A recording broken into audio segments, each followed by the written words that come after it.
So we just come home from being out in what I can only describe as very bleak January weather in December. It really isn't what I'm used to here in December. December quite often is quite, they call it soft here, douce. And it's not, it's really raw and bitter. We've got a bit of a wind chill today. We've been to and it's damp, it's sort of raining, you need your windscreen wipers on. Not heavy rain, but enough to need the windscreen wipers on. And just every time we come back, we were only out an hour. I went to the pharmacy and we went to the BO shop. We'd run out of shower gels. I buy litre bottles of shower gel and then top up all my soap dispensers around the house with organic liquid soap. But I come back and we're already, halfway back, and I was saying, oh, it'd be so nice to get home and not have to go out again and to close the gates and stay in all weekend. We'd only been out 3/4 of an hour, but I'm really lucky. I feel really grateful that what we come back to is a warm house, very cozy house, have all the things we need, and a lot of comfort, and I really appreciate it, and I appreciate it more when I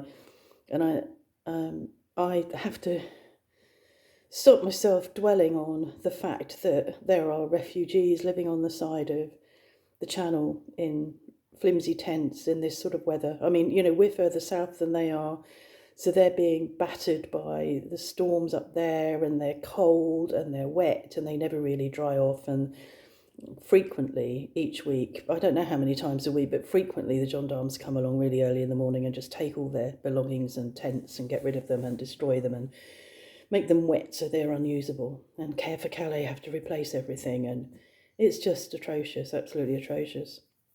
So yeah, that's what I was thinking about. I saw a horrible story on the news yesterday that I couldn't get out of my head last night. It made sleeping really difficult. It was a 6-year-old boy who had been tortured. I don't know for how long, but had been tortured by his dad's girlfriend, who quite obviously is a psychopath.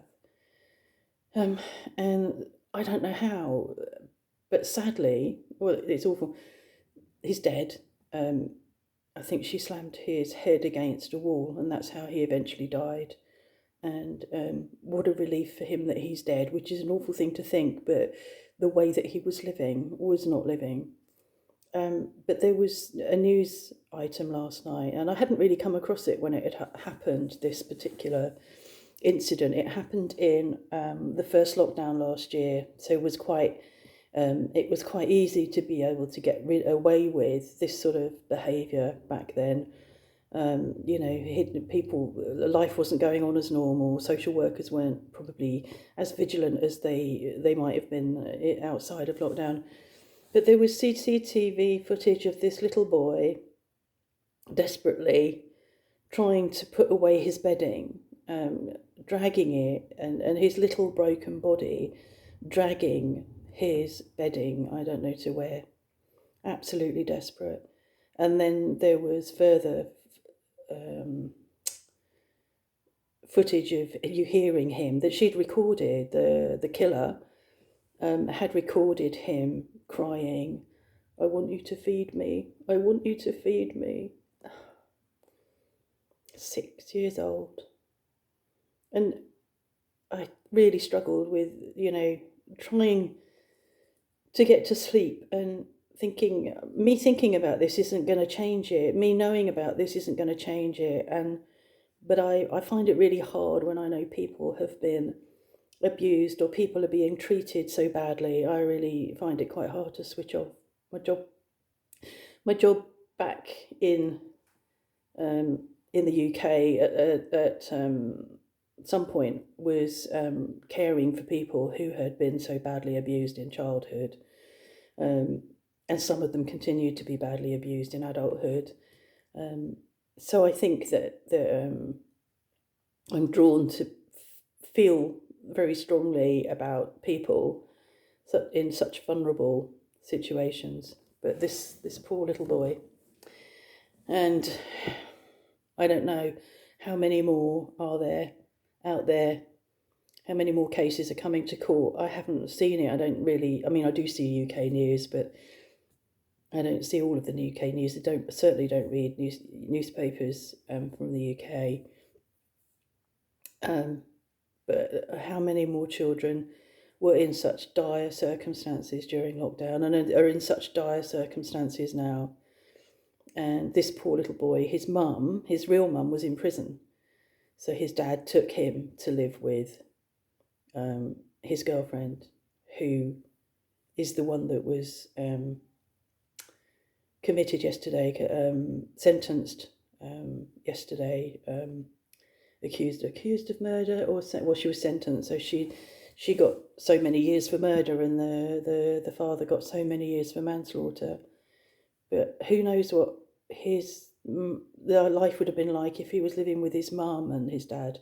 What was mum doing? Why was mum in prison? You know, his life probably wouldn't have been brilliant anyway. And it's an awful thing to say, you know, what a relief that he's dead. But oh my God, you know, how can any child be put through this? How can anybody do that to a child? It's just unbelievable. It's just unbelievable.